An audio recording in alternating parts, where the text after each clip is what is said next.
Hey everybody, welcome back to Video Master Tarek and our continuing series, Model Museum, where I review every single Sega Model 1, Model 2, and Model 3 arcade game. That's not an arcade racing game because we did that retrospective last year.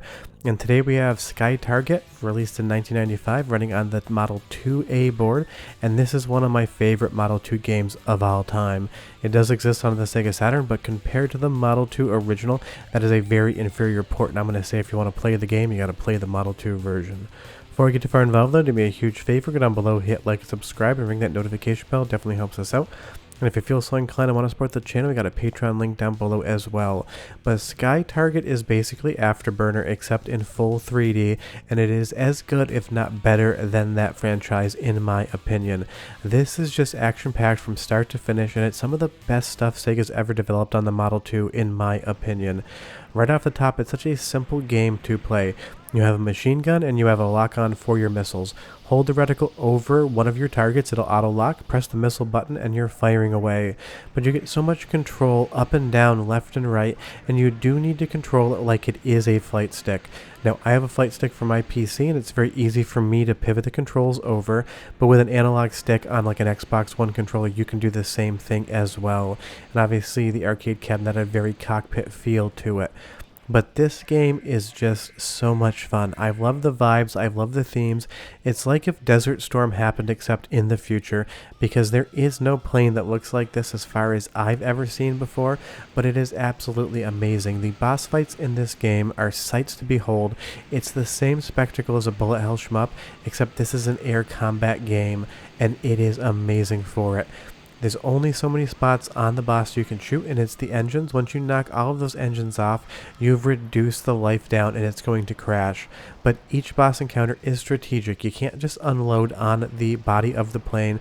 There are only so many spaces that you can target, and if you don't target those, the enemy will get away and you won't get the bonus for shooting them down. And as we move on to the second stage here, I love the clouds as well. They are not textures, they're fully polygonal, but they've got such a natural look to them. And this is using that same classic Sega colorway, those bright blue skies and those crisp whites and grays. This is why this era of gaming has aged so well compared to other arcade boards and especially home consoles. It is so stylized. But again, moving into the boss battle with this giant stealth carrier here, it has these flaps that it raises up to basically block what you're trying to shoot, those gun turrets on the top.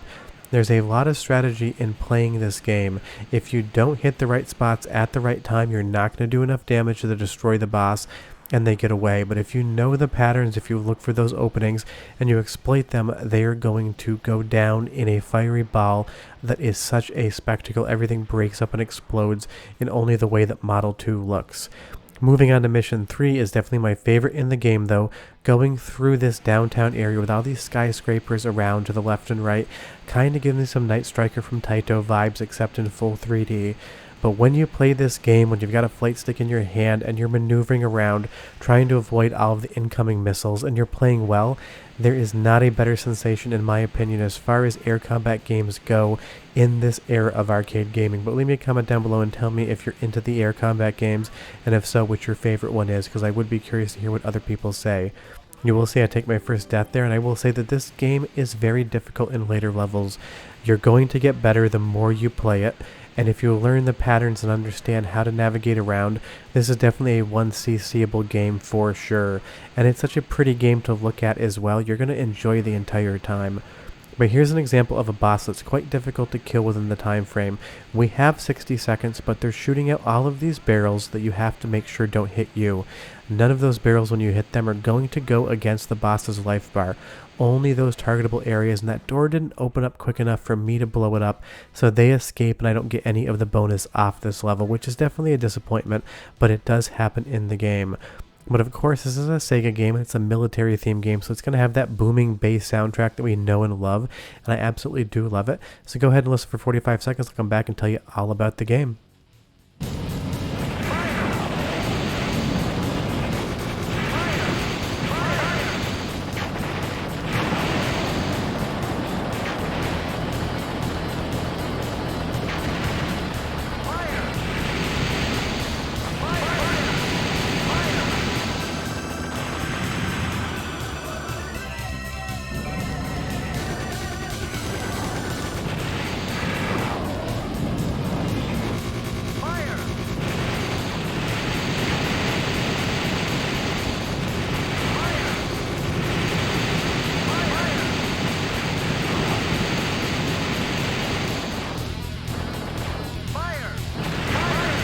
It's that classic rocking soundtrack you would expect from a military shooter, and it 100% works here. But I love these levels in which we're not just going straight forward, we're actually going up or down through the clouds, because they give you a unique perspective of what's going on. And this, even though it's not really much of a boss to look at, is my favorite boss encounter in the game, because you get 40 seconds, but you only really get about 37, because the counter starts as that cutscene starts. This is a missile being shot somewhere, and you need to destroy it in all of those tanks and propellers on the side to make sure that missile doesn't actually launch. And it is a stressful moment. It only gives you so much time, and you know if that countdown runs out, that missile is going to fire, and as it spins around, you have to make sure that your aim is true to lock on to those boosters on the side so you can fire those missiles out. You can do chip damage with your machine gun, but the lock-on missiles are where you're really going to do all of the damage in the game. And you will see here, with only 4 seconds left, I'm finally able to shoot that missile out of the sky, and it falls back down to Earth and gets destroyed, and we get all the points for that. It's just a really fun, really intense mission ending, and I absolutely love it. But moving on to the next mission, you will see that some of the intros do seem a little bit similar to previous levels. Those battleships in the ocean, we have seen those before, but for the most part this game really isn't copying pasting anything, and there are alternate routes that I will show you in a moment. This game has a decent amount of replayability for an arcade game. If you want to see every single level in the game, it's probably going to take you like 35 to 40 minutes, and it's always great to have that longevity. And like I said earlier, if you want to play it on Saturn, you totally can. It is a good conversion from a gameplay perspective, but the frame rate and the graphics definitely suffer compared to Model 2. I would say it's one of the worst Model 2 conversions over to Saturn. But again, with another massive boss, these are just such big spectacles, and I love the strategy that this game provides. You have to figure out where to shoot, you have to target it, and your timing has to be good, which is interesting because throughout the entire level, it's very easy to lock on and destroy things. The bosses are more strategic, and in some instances they almost feel like a puzzle. And this is what I'm showing you from start to finish here, so you can understand how the timing of it works. They will pass by you, and that timer will still run out, so you need to make sure you get enough damage done in that first cycle, because them passing you is basically on a timer. So you need to pay very close attention to what you're aiming at, because if your aim is true and you're hitting those missiles, you're going to be able to destroy the boss with a lot of time left. If you are not hitting your target, you're 100% going to run out of time. And I know I mentioned earlier that there are branching paths, and that is the great part, because you'll see here after mission 5, we can go up into the clouds or we can go down into the canyon, and that canyon is an absolute blast with an amazing hard rock soundtrack. Listen and I'll be right back.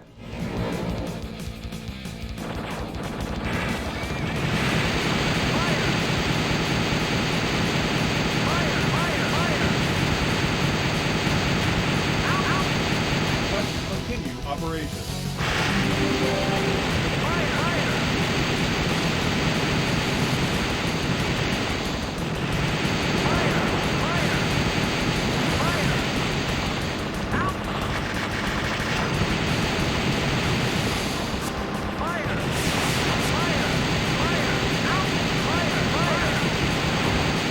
The music intensity matches the stage difficulty intensity, and once you get to stage 6 onward, the difficulty is just going to ramp up.